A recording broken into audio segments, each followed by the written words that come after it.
And we are live. Hello and welcome to Handgun Radio. I'm your host, Ryan Machad from the wild woods of central Maine, and this is your home for all the news, information, and discussion in the handgunning world. This week, we chat with Ryan Cross from Grey Ghost Precision, Grey Ghost Gear, Tactical Tailor, Patriot Patch Company, Hunter of Design, and the Firearms Radio Network. And as always, Handgun Radio is brought to you by the Firearms Radio Network. Please check out the Patriot Patch Company for their awesome patches and other high-quality items. Visit patriotpatch.co for more information. And shop Amazon using our affiliate link, firearmsradio.tv/Amazon. And weird, if you wanted to help support Handgun Radio, how could you do that?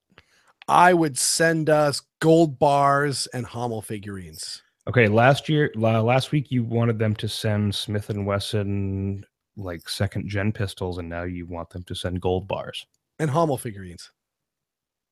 They're very collectible. We have this, or I guess if you want to be like a total square, you could go. If you want to be like basic, you could go to firearmsradio.tv/pledge and click on HGR. There are a bunch of different pledge levels over there, and we're really appreciated if you have pledged or consider doing so. So, Ryan, how you doing? Hi, thanks for having me. Long-time listener, first-time caller. So we have Ryan Cross from Grey Ghost Precision and every single other thing that I read off at the beginning of the intro. And Ryan's going to tell us more about that in the main topic. So we're glad to have you on the show, and Weird as always. Hello. So Weird, what did you do this week? I did nothing gun related. I blame my wife. I was going to go to the gun range on Wednesday, and my wife took the day off work and took the car and went shopping like all day. So I blame her. So I instead set up on my lovely third floor and played video games. You couldn't like pack all your guns like into a little cart and take the train to the gun range? I don't remember how we got there. So there's no train that actually, I could technically kind of, no, I couldn't. No, I couldn't. It's like the nearest train station. It's like almost 2 miles. And that would be a lot. But whatever. One interesting note, though, is I've started, my daughter's gotten big enough that I'm not lugging her around nearly as much, that I've started carrying the 1911 in the shoulder holster again. And that feels so much better carrying a full-size gun. I do like that 1911. If I ever get one, I'm getting those grips that you have on it. Yeah, they're nice. Yeah, that's Chip McCormick Slimline grips. They're not terribly expensive, super easy to put on. Did that have the flat mainspring housing? Yes. Okay, yeah, you and I are on the same page with that. I like the flat mainspring housing. I do not like the arched one. I prefer the flat mainspring housing, but I must say, like, when I find myself shooting a GI spec 1911, it really doesn't make a difference. It doesn't feel any different in my hand. I've always felt like they just point better for me without it. Yeah, maybe I just have a little bit more meat on the bottom of my hand or something. You've got more meat everywhere on your hands.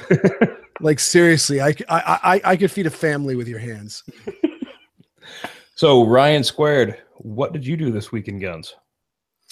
Actually, today I just got back from a pistol caliber carbine shoot at the Paul Bunyan Sportsman's Club here in Washington.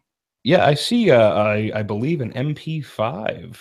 Yeah, I finally got to get my hands on one. Rainier Arms brought it to just the demo range where people get to shoot at steel, and even though they're not competing in the match, they still get to shoot something. So I saw they had a couple in different barrel lengths and configurations, so I had to get my hands on it. And man, it's everything I dreamed it would be. Was it was semi-auto only?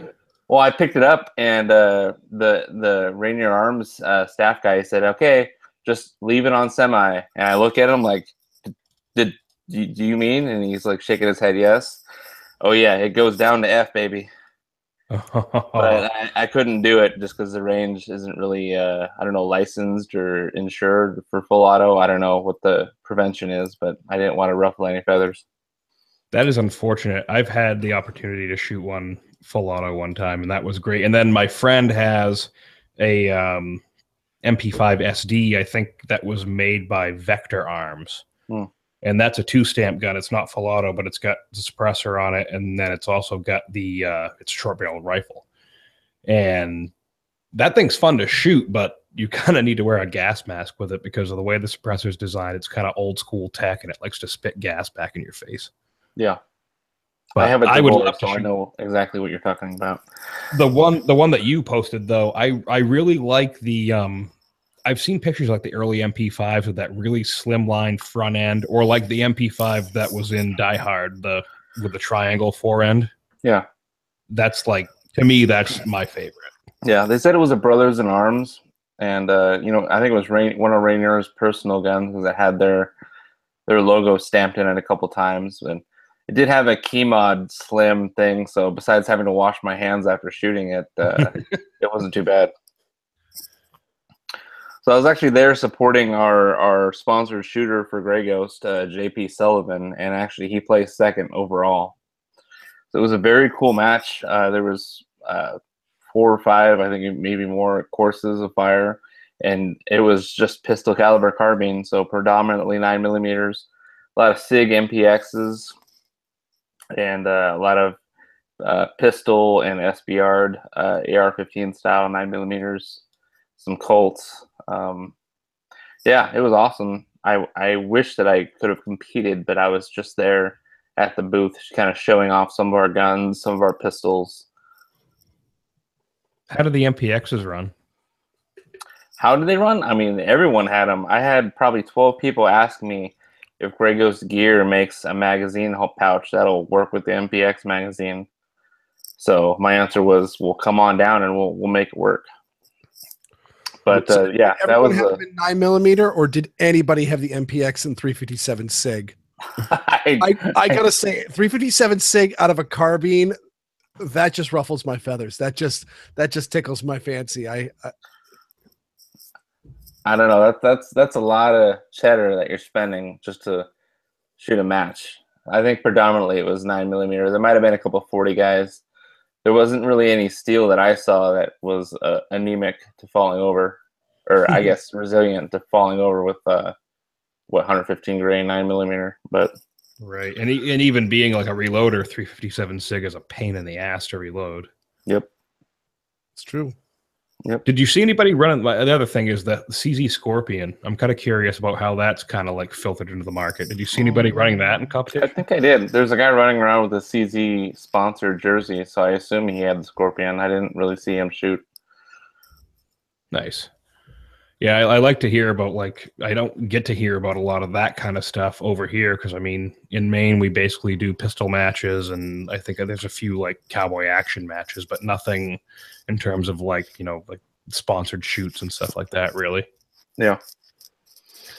So this week I shot, today, earlier, I shot, remember we talked about those Hatfield shotguns that Walmart was getting in? Yeah. A long time ago? I shot one of the 20 gauge ones. Mm-hmm. I liked it very much so. Tell us more about this shotgun. So Walmart was getting them in. They're called from like the Hatfield brand, and I'm pretty sure they're made in Savage 1R's favorite country. And what is that? Is that Turkey? That's Turkey. Yeah, Turkey single shot shotguns. Yep. I mean, like it's just a very basic single shot shotgun. The latch release is in the front of the trigger guard. The wood is not as matched up as it should be. Mm-hmm. But they were tossing clay pigeons up in the air, and I was blowing them out of the sky with no problem. Cool. Did you get one? No, I didn't buy one. Just someone had one, and I tried it. And I was like, if I go to Walmart and there is one there, I'll buy it. I haven't seen one. I don't know where they bought it. You need to, like, you don't own a shotgun. I do not own a shotgun. That is correct. You need to change that, man. I had a 12 gauge single shot shotgun for quite a long time, and then I ended up getting rid of it. I don't remember why. I think I might have bought my 1022 with the money I made on that sale. That's probably a good choice. But I got to shoot a Traditions 50 caliber inline muzzleloader, which was the first time for me. Very nice. Did it have a suppressor on it? It did not have a suppressor on it. And you can't even have one anyway. I know. Well, I think, technically the Maxim 50 is that Silencer Co? Yeah.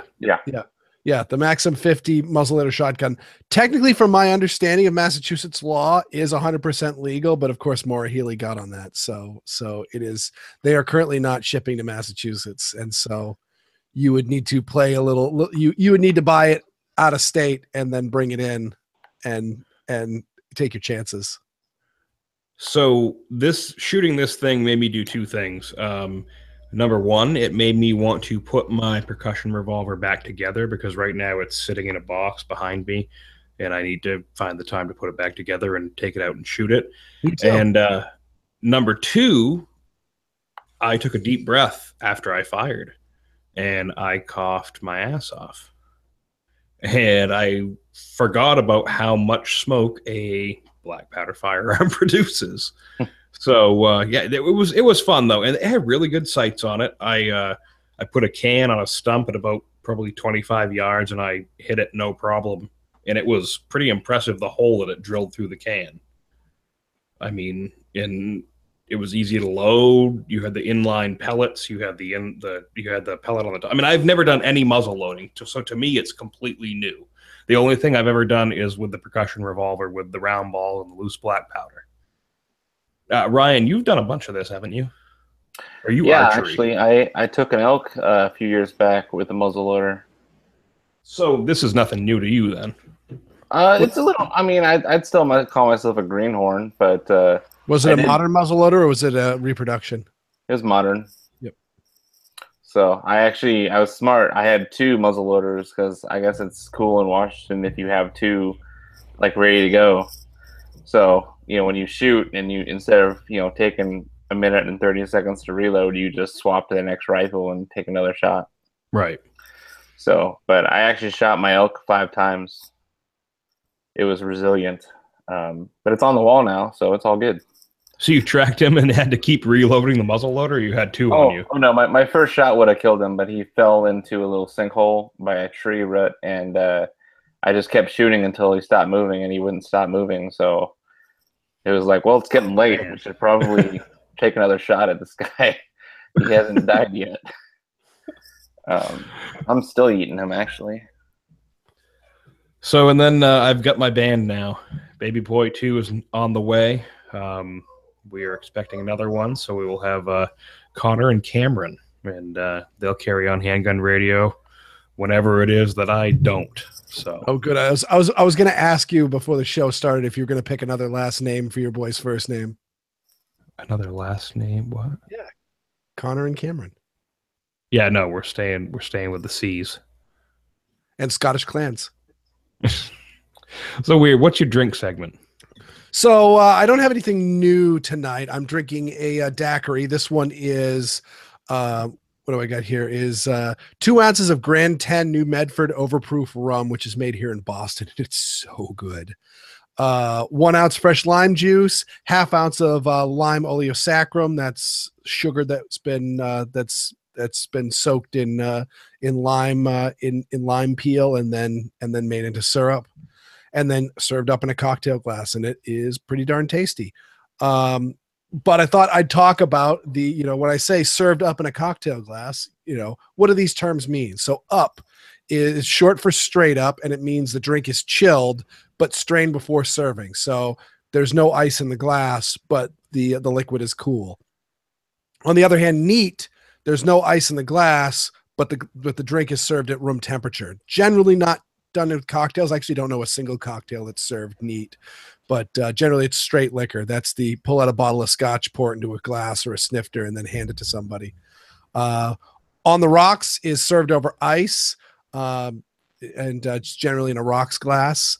I would note that if you're making a cocktail that's served on the rocks, I highly recommend chilling the drink first, so making it as if you're making it up and then straining it over the ice so that the ice won't immediately start melting.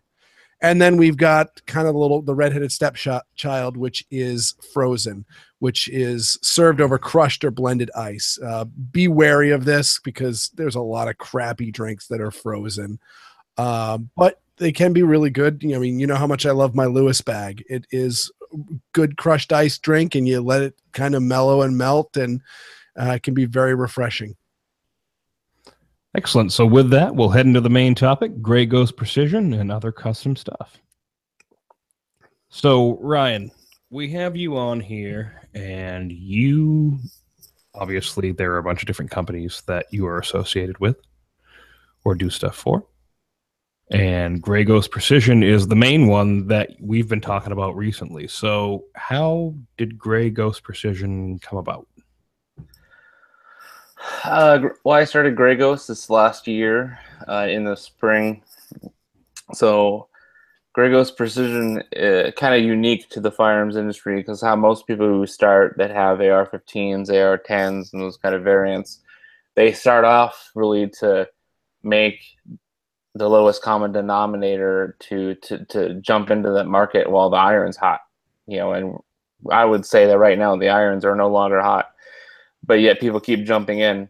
But back when we started, it was from a specific need from some service members that came to the founding members of Gray Ghost Precision and were like, man, we really need a specific rifle for a very specific role.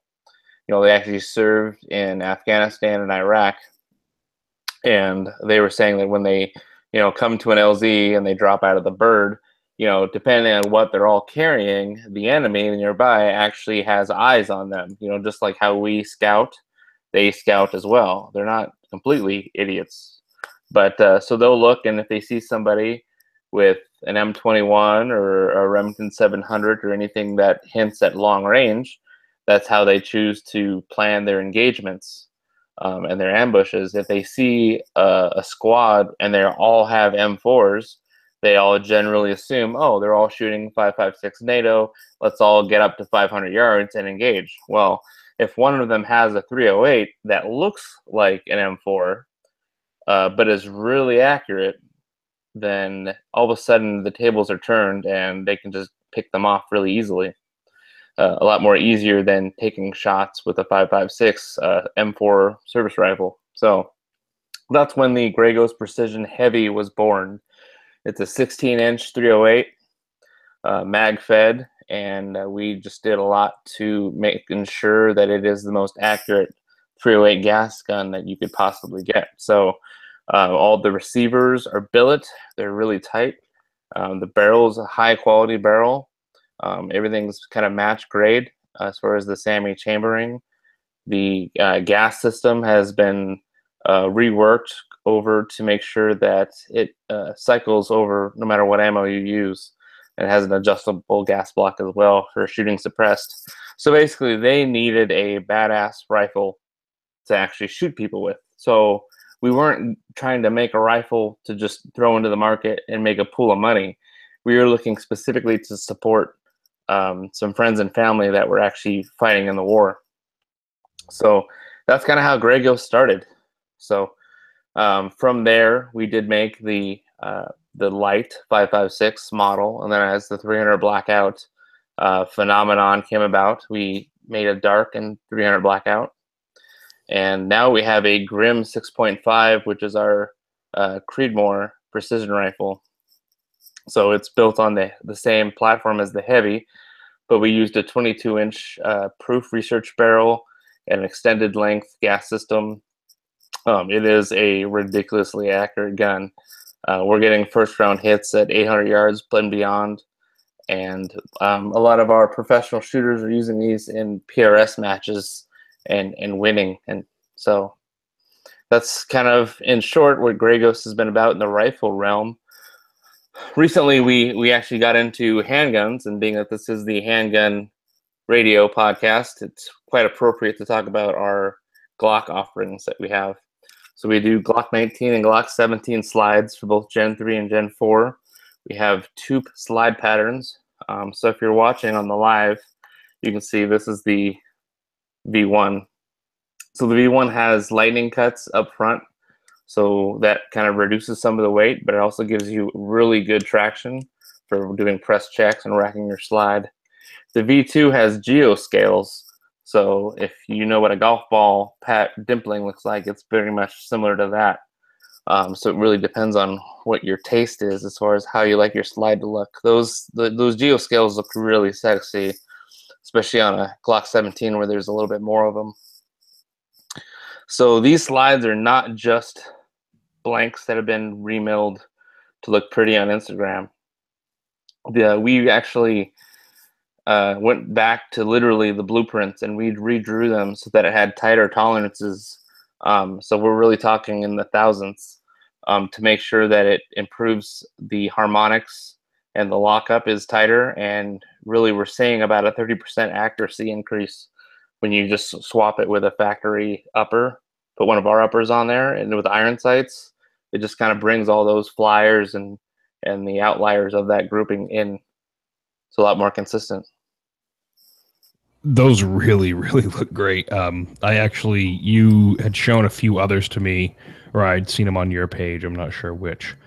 Now, I know this is a Handgun Radio podcast, but I have a question. And Weird, you're a 308 aficionado as well.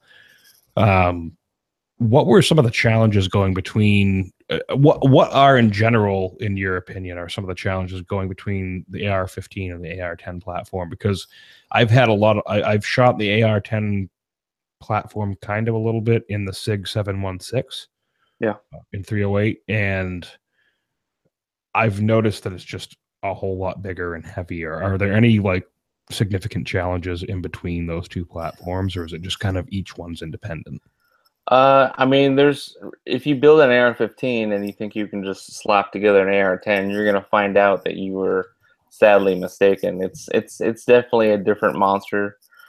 And if you want one that's reliable, I mean, if you just want a hobbyist one, you can take to the range. You know, you can work one out if you buy quality parts. But actually making a production rifle that's reliably cycles, you know, the gamut of 308 offerings that are out there, that's a huge obstacle. You know, you get 147 grain, the cheapest PMC stuff you can get, or the stuff you get at gun shows, real cheap, all the way up to 168s, which is God's gift to man, and the 175s, which are also pretty darn good, all the way up to the 200s and the 208s, and then even talking subs. Of course, subs on a gas gun, you're going to need to have an adjustable gas block anyway if you want any hope of cycling, and that still takes some tuning with the buffer system. So I would say that it's the gas from the round, it's you harnessing the momentum and really getting the buffer and the recoil system tuned correctly, and also having a good bolt carrier. You know, there's a lot of 308 bolt carriers out there that, you know, they're not up to par. So you got to get one that is reliable and really built to function. So we don't build anything that we wouldn't trust our life on, because people are literally taking these things going to combat. So Right. We really take our job seriously, that these guns are 100% reliable. So going back to the handgun side of things, what are some of the challenges that Grey Ghost Precision has faced getting into that market? Because I mean, it's a saturated market. I mean, you see everybody's got, you know, hey, look at this and look at that, and you see it all over Facebook, and especially with social media, there's a lot more awareness of how many different companies there are. So what are some of those challenges that have really faced you as you started? Well, and I assure you, it's only going to get more saturated in the years to come as more people are getting into this market and seeing how viable it is. The Glock really is the AR-15 of the handgun world now. You know, I get my fair share of people asking me, well, are you gonna make slides for XDs? You're gonna make slides for Smith & Wessons? But really, it's all about that Glock now, with the proliferation of the polymer 80 frame, and you can basically assemble it in your garage without having to go through 4473s or anything like that. And without having to own any parts that were made by Glock. Yeah, that's another huge benefit too. So some of the challenges, obviously, you know, we have the challenge of tightening the tolerances where it counts, and not over tightening the tolerances where it hinders. So the ejector or extractor is a place where we had to basically do some fine tuning to make sure it works fine.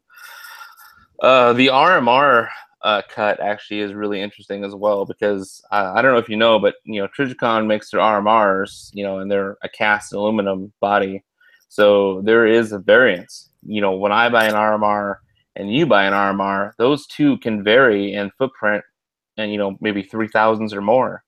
Whereas when we cut our RMR plate, our armor pockets on our slides, it's to one specific size every single time. So sometimes an RMR will drop right in there and be perfect. Other times it will not really fit in there very well.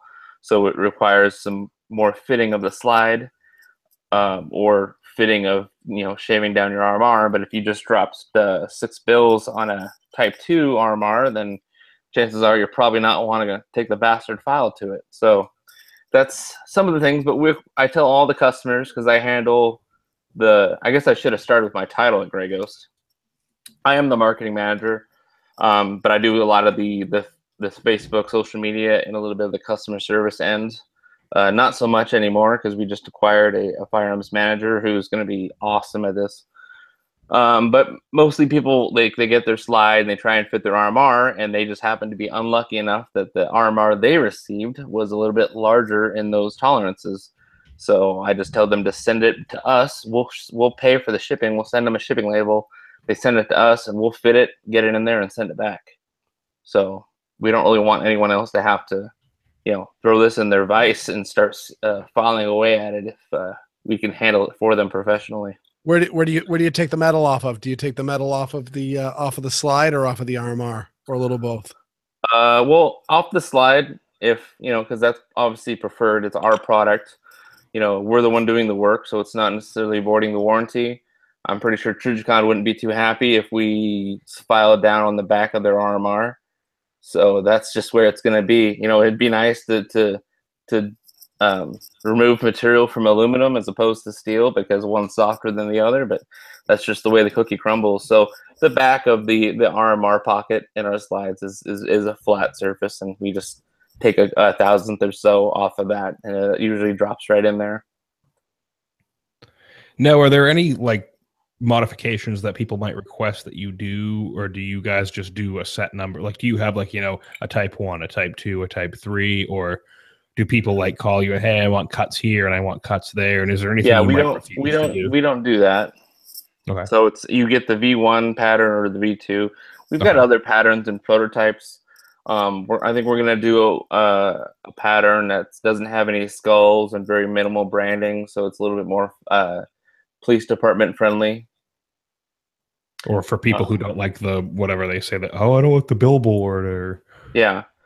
I mean, I'm pretty picky about that too, being a graphic designer, but just Grey Ghost precision on the side, it's not too annoying. It's not like it fills up the entire thing like some other brands that I won't mention. But well, if it's done by you, I'm sure it's going to look good. So I appreciate that. I try. That's what I've been put on this green earth to do, is to make shit look cool. So when you talk about tightening up tolerances granted, you're talking guns on the Glock. I'll just say I have definitely heard stories of people tightening up and making 1911s, super duper accurate and lock up like a bank vault. Mm-hmm. And a lot of those stories also come with, and yeah, this guy took it to an IDPA match, and they were clearing jams all the time, because as soon as they get dirty, they started gumming up a lot more, because that tighter surface meant there was a lot less area to slough off gird. I know a modern polymer gun design is going to have a lot less bearing surfaces than an all steel gun. But did you have any issues when tightening up the gun, that it might become a little bit more finicky with dirty environments, or just general fouling from shooting? That's always a concern when Glock has the tolerances that they do for very specific reasons, so it will work in adverse conditions, and for the gamut of people putting it on different frames and different slides and whatnot. So yeah, there was a challenge in finding that real sweet spot, that balance of, okay, we got the accuracy increase that we wanted, and we've got the reliability and the function that we wanted. I've had some people who, they put it on their Glock, and they're like, oh, it's really rough. And it's like, well, did you put lube on it at all? Well, no. Well, it is a firearm, and there's metal on metal surfaces. Maybe you should consider putting some lube on that. And then they put lube on it, and then they're like, oh, hey, now it works so much better now. Oh, yeah. I'm so happy to hear that. I'm glad I've addressed your customer service needs. Goodbye. But, it's really that easy. I've got it on my Polymer 80. obviously, if you have any experience with those, typically it's good to break them in, 100, 200 rounds, and it does get a lot smoother after that. But as far as putting them onto factory Gen 4, Gen 3 frames from OEM Glock, I haven't heard too many issues with the tolerances and getting it to work. I mean, we've shot this in the desert in Utah. We've dumped 30,000 rounds through some of these. So I think it's really the advantage of the Glock platform. It's basically designed to keep chugging along, no matter if there's dust or muck. I mean, I don't know if you guys have seen the videos of, the maple syrup and the chocolate. Oh yeah. Glock just keeps going. So yeah, but I mean, but again, you're definitely up here, maple syrup. I mean, Maine maple syrup is the best maple syrup. Every state that makes maple syrup is defensive about their maple syrup. sorry. But I was wondering with that on the you do mention the Glock makes to their tolerances, but yeah, you're altering those tolerances, but they've been turning out just all good. Right. And we do say that you should be using a high quality ammunition. A lot of people think that they should break their pistol in with steel case, Wolf, or Tula, and I advise against that. Sorry. Yeah. Just was me. Treat yourself. Get a little bit higher quality ammo to break your pistol in, and you'll find that it's sorry. I couldn't resist that $159 1,000-round case. I can't. Right. Actually, can you tell us a reason why is it especially bad to be running your steel cased budget ammo? Well, it's not necessarily bad, but when you're getting something that's a little bit just better made than the Walmart white box ammunition, that you're going to find that the case heads are better. You're going to have less extractor issues as far as when they strip the brass and that kind of things. Well, that's really because you're buying, I wouldn't say subpar ammunition, but I mean you're kind of doing yourself a disservice by not getting a little bit more quality ammunition. Let me put it this way. I would not have called Steyer and complained if the gun had jammed while I was shooting that ammunition, because I knew what I was shooting. So at least in that sense, basically, like if you're going to shoot that ammo, kind of expect that it may not run great. Right. But it's not going to harm the break-in process on the pistol. No, it's just your satisfaction might be a little waned because you get the inherent issues with some steel case ammunition. Another issue that we came across is our RMR cut. We have a G10 cover plate. It's a very attractive cover plate that goes over there for when you're not using your RMR. I don't think I've seen anyone else doing it out of G10. So you get that aesthetics that everyone likes G10 grips on their 911 and most other pistols, and the fact that I finally see G10 on a polymer striker fire pistol, it's intriguing. It tickles me a little bit. But there are you have to use the specific screws that we provide when you're mounting that RMR cover plate. If you use the screws from the Trijicon RMR, they're a little bit too long, so you'll actually the screws will go in too far and I think interfere with some of the internals. I'm not necessarily a Glock armor, so I couldn't tell you exactly what those internals are. So we just supply you with some shorter screws to mount your Trijicon red dot. You screw it in too far and it turns into a full auto screw or something. Yeah, right. So what does Grey Ghost do correctly that others might overlook? What are some little tiny details that might be something that other people just might not pay attention to? Well, I mean, we're very end user focused. So we're not trying to, we're not thinking about the annual report. We're thinking about each individual consumer.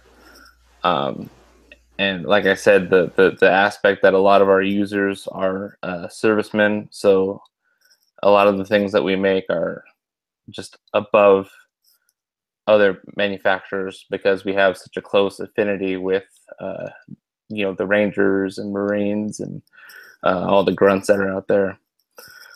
Fit and finish. I mean, Grey Ghost and Grey Ghost Precision and Gear, both brands have really had a panache, So I don't put that skull logo on anything that doesn't look just sexy. I know it's a skull, and some people think that those are outdone, but I happen to think ours is kind of sexy.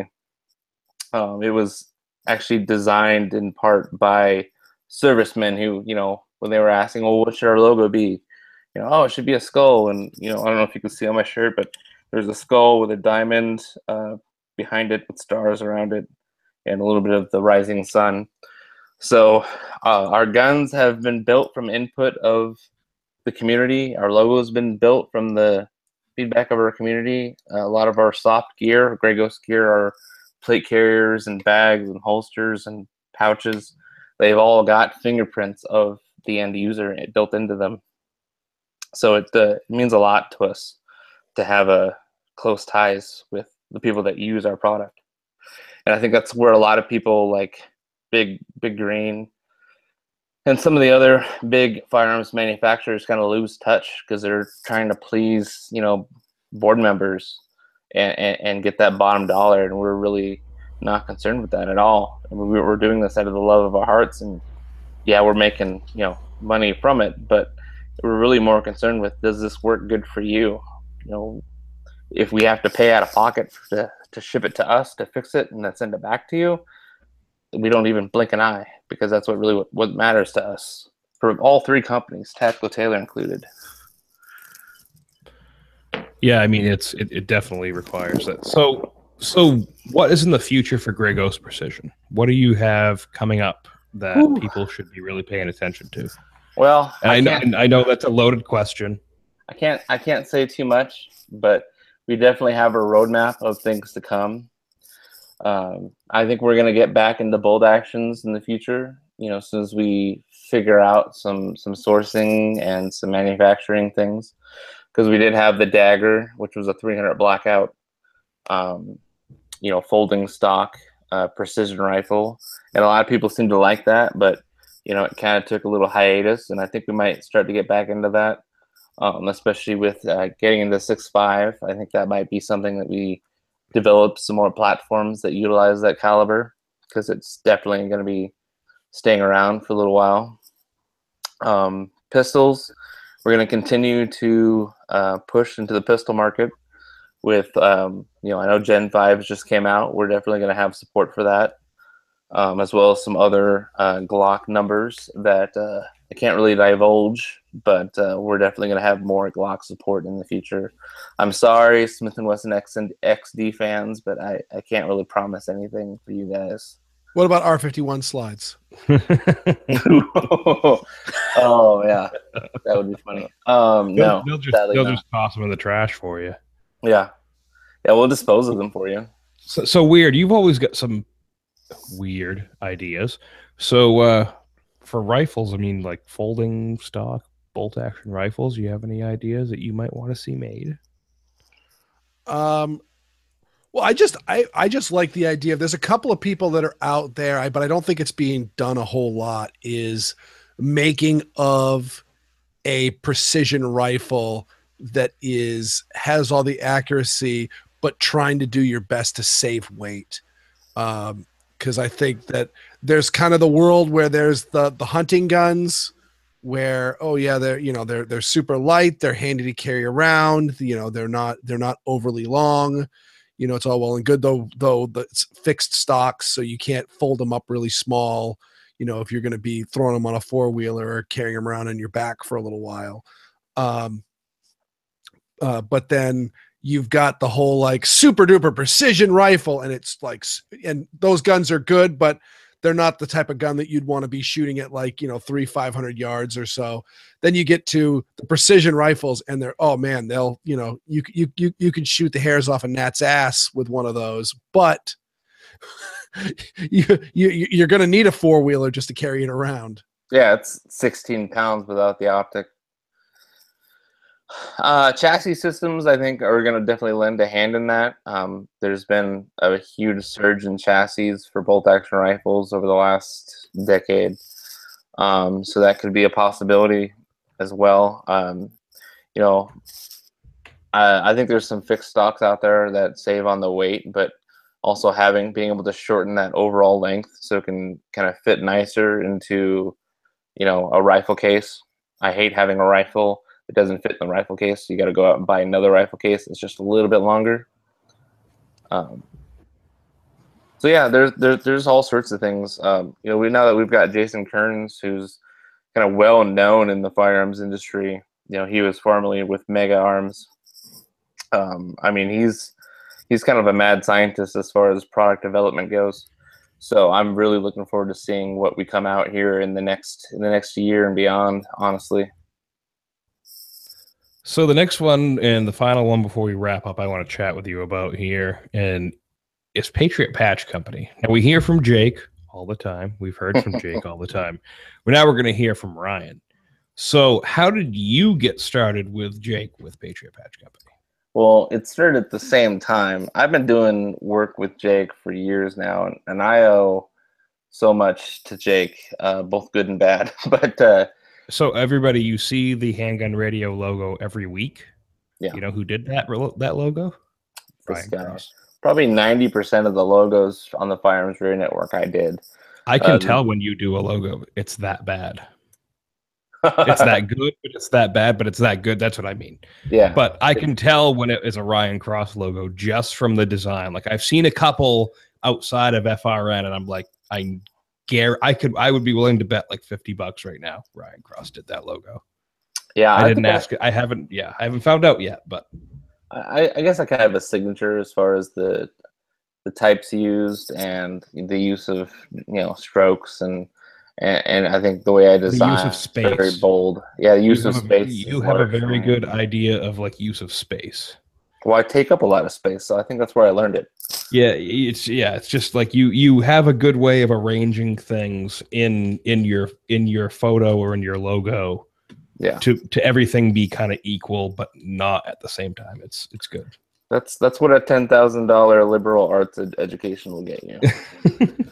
But yeah, so I mean, I started with Jake. I mean, even before the FRN was a thing, I was working with Jake doing T-shirt designs for the Gun Rights Radio Network, which the GRRN, and then that's when I met Jake because he was doing the shirts for that and stickers and some of the swag, and then eventually Jake wanted to spin off and do his own radio network, and that's kind of how the FRN came to be. So I did the branding for that, and then first podcast I think was probably Gun Guy Radio, so I did the logo for that.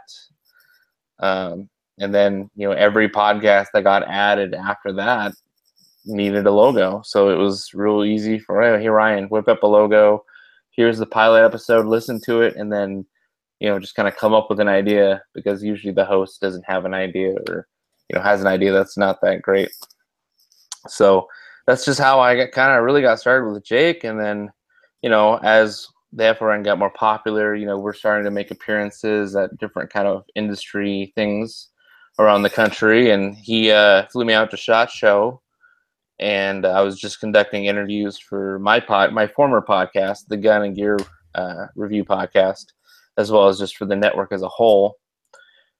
And I saw how everyone was just kind of trading these patches around and going to manufacturers' booths and, you got any patches? Let me see them patches. And some of the designs were actually really interesting. I'm like, oh man, this is pretty much like logo design, but in a 3D form. Everything's extruded. It's tangible. I like it. I could do this. Why am I not doing this? So on the plane ride home from Las Vegas, I think on my notebook I did about 100 different ideas and concepts of patches, and then I texted Jake and pretty much told him, man, we should be making patches.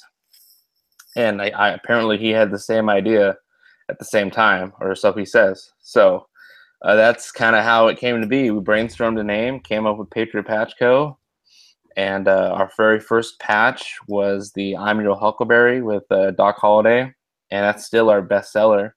But since then, I mean, we've been doing a handful of patches every month. We have a patch of the month subscription club, so every month you get an exclusive patch design, and generally they're the best designs. If I have half a dozen ideas, and I'll show them to Jake, and usually the one that's the coolest one, he'll be like, nope, that one needs to be in the patch of the month club. These other ones are just good too. Let's put them in the general catalog. So that's kind of where we got started. Then it branched off to t-shirts because I'm already doing these artwork in vector. It's very easily translated to t-shirt designs, and then before you know it, stickers, and now he's got a vinyl plotter. So he's doing the screen printing for the shirts himself.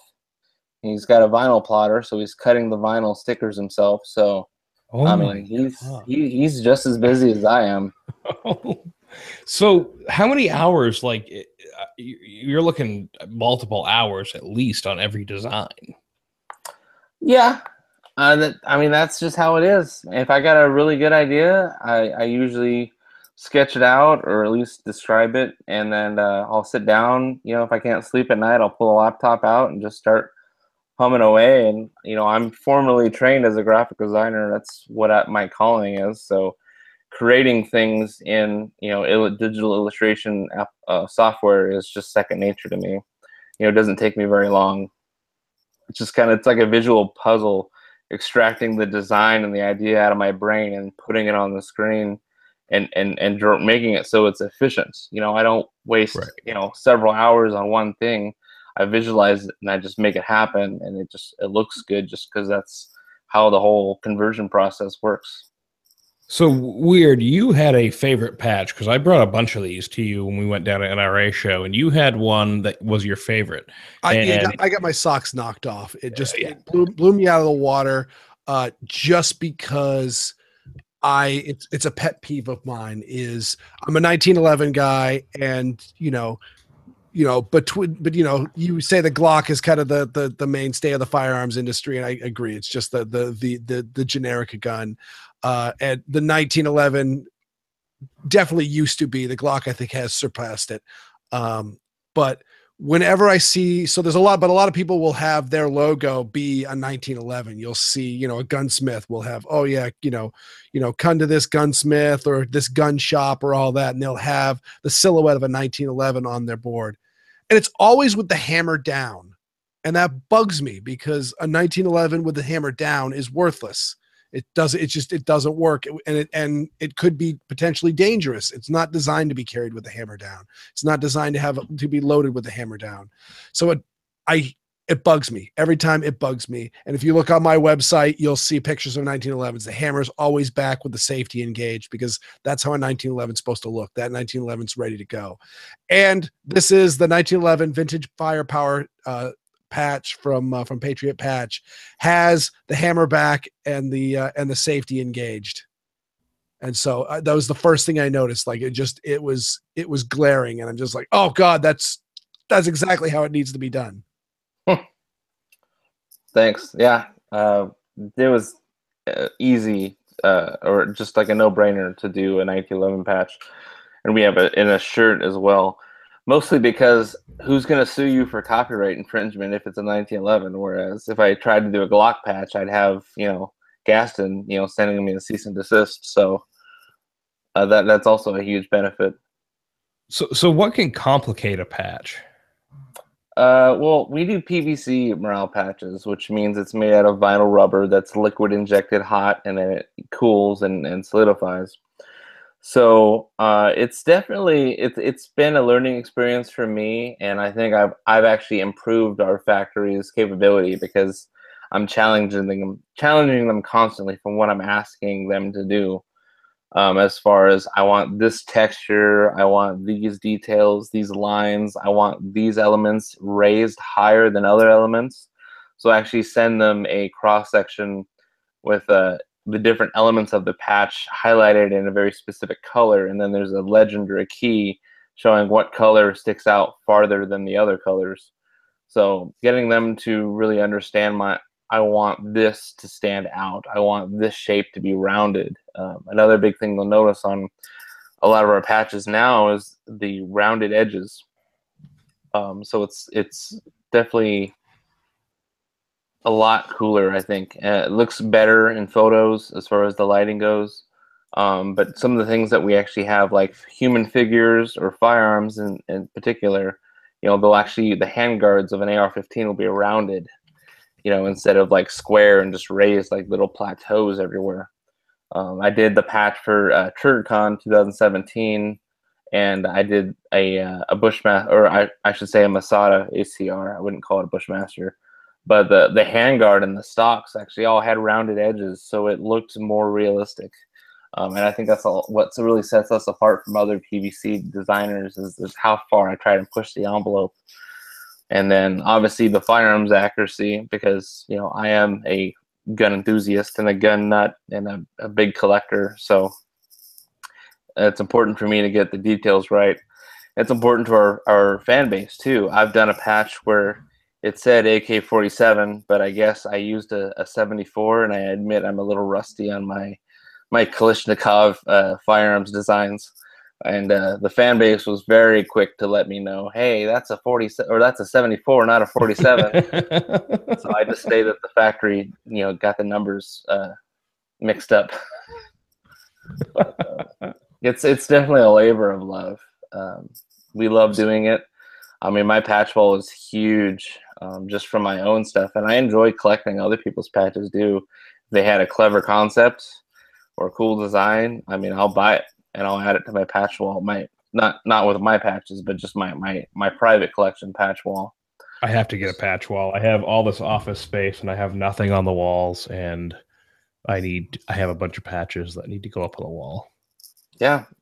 I mean, I'm a huge fan of it. All my hats and all my jackets usually have a patch sleeve on them, just because it's one of those things I wear. What am I going to wear out today? Am I going to wear the patch of the month? Am I going to, I'm carrying a 1911. I might as well wear the 1911 patch. Why not? So last question. What are some concepts that you may have considered that were rejected, or there are some concepts that people keep requesting and you just can't do them for some reason? Yeah. Copyrighted and trademark material is a big one. There's some patch designers that just are so small that they don't have anything to lose. So they'll do a Deadpool patch or a Glock patch, an unlicensed Glock patch, or something, Batman or Deadpool is a reoccurring request I keep getting. You should do a Deadpool patch. Yeah, sorry, Disney owns Marvel. I'm not touching that with a 10-foot pole. So that's one thing. A lot of other things actually is just, I think an idea is clever. I show it to Jake, and Jake just doesn't get it because he lives out in the sticks in Illinois. I live kind of in the suburbs in Pacific Northwest Washington. So there's just some things that are common knowledge for me. I show to him, and he's like, "What's that? What does that mean? I've never seen that in my life." So, horseshoes and hand grenades is a patch that almost wasn't a thing because he's never heard of that phrase at all. Are you kidding me? Yeah, I know, right? So I'm like, why? And here we are, Ryan. You've heard that too, right? Oh yeah, Yeah, like all the time. Yeah. I don't hear it all the time. I've heard it a couple times in my life, but right. Oh, really? But it usually sticks. We love Jake. We're not hating on Jake. Jake's awesome. Oh, I love him, but I'll hate on him all the time. No, I mean, I've heard it probably like 4 or 5 times in my life. It's not like a super common phrase, right? So, okay, but I mean, I'm from the part of Maine that has flushing toilets, so that might be the issue. Let me think of another example. Do you guys have a neighborhood watch? I've seen it. I don't have it. Okay. Usually it's a sign. It's blue. It's got kind of like an almond-shaped eyeball with a pupil in it, and it's meant to mean that, hey, if you're prowling a neighborhood, we're a united neighborhood. We're all watching out for each other. So don't be being a hoodlum. So, but the way that the eye is shaped, and there's a ball, I thought, well, what if I turn that ball into a little bit more of a conical, like 45 hollow point, and then that eyeball is more like the vapor trail coming off of it. So neighborhood watch, it's more like we shoot first, watch later, or shoot first, call 911 later, or something like that. Oh, okay, yeah, I've seen that He's sign. never Sorry. seen Neighborhood Watch before, so he doesn't know what that is. Yeah, I've seen that. Yeah, it's like a white and blue sign with a black eyeball. Yeah. So Yeah. just stuff like that, and it's really not bad, because if something might be super relevant to my life or my experiences, and if he's never heard of it, we used to take surveys on Facebook. We'll come up with like 3 patch ideas. We'll put A, B, and C, and we'd take a vote. And then whoever voted the most for one patch, that's usually the one we'd run with. And then later on down the line, maybe we go, okay, now we'll do the other ones. I think we did that with the beer parody labels. So I did Pistola for Corona. I think that was the one that won. And then I also did Hand Cannon for Heineken. I did a Deer Slayer for Budweiser.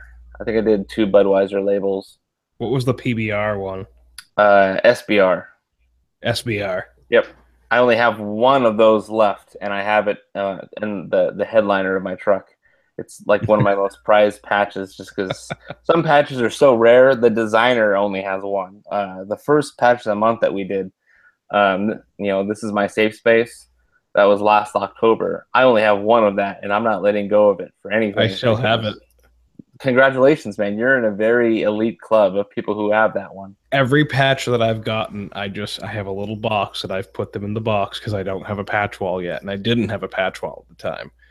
So I have every single patch from the Patch of the Month Club. Jake, if you're listening, we need to hook Ryan up with a patch wall. And now I'm going to have emails. Dude, you should send me that patch. Right? I'll give you $1,000. For $1,000, I might send him the patch. Right? I'll send $50 to you, Ryan. I promise. So yeah, that I Patriot Patch Company, they're a sponsor of the show. You need to check them out. They have fantastic stuff: T-shirts, patch walls, cleaning mats. Which I also need to get one of those because I now have an AR, so I should probably see the blown up view of it. So we really appreciate you coming on, Ryan. And with that, we're going to wrap up the main topic and head into the wrap-up section. Don't forget to shop Brownells using our affiliate link. Head to firearmsradio.tv and click the affiliate link in the upper right-hand corner. Be sure to go like Handgun Radio on Facebook and share it with your friends. And leave us a review on iTunes. And listen to all the great shows on the Firearms Radio Network. And be sure to visit the Firearms Insider. And be sure to check out the Firearms Radio Network on YouTube. Ryan, we cannot thank you enough for coming on the show. Really looking forward to hear more about Grey Ghost Precision. Where can people find you, and links in the show notes? Yeah, absolutely. GreyGhostPrecision.com, GreyGhostGear.com, the respective Facebook and Instagram pages, as well as PatriotPatch.co, as well as the Patriot Patch Facebook and Instagram pages. Awesome. And we'll have everything in the show notes, Handgun Radio 181. And Weird, where can people find you? You can find me at my blog, which is weirdworld.com. I'm also a host on the Squirrel Report and the Gun Blog Variety Cast.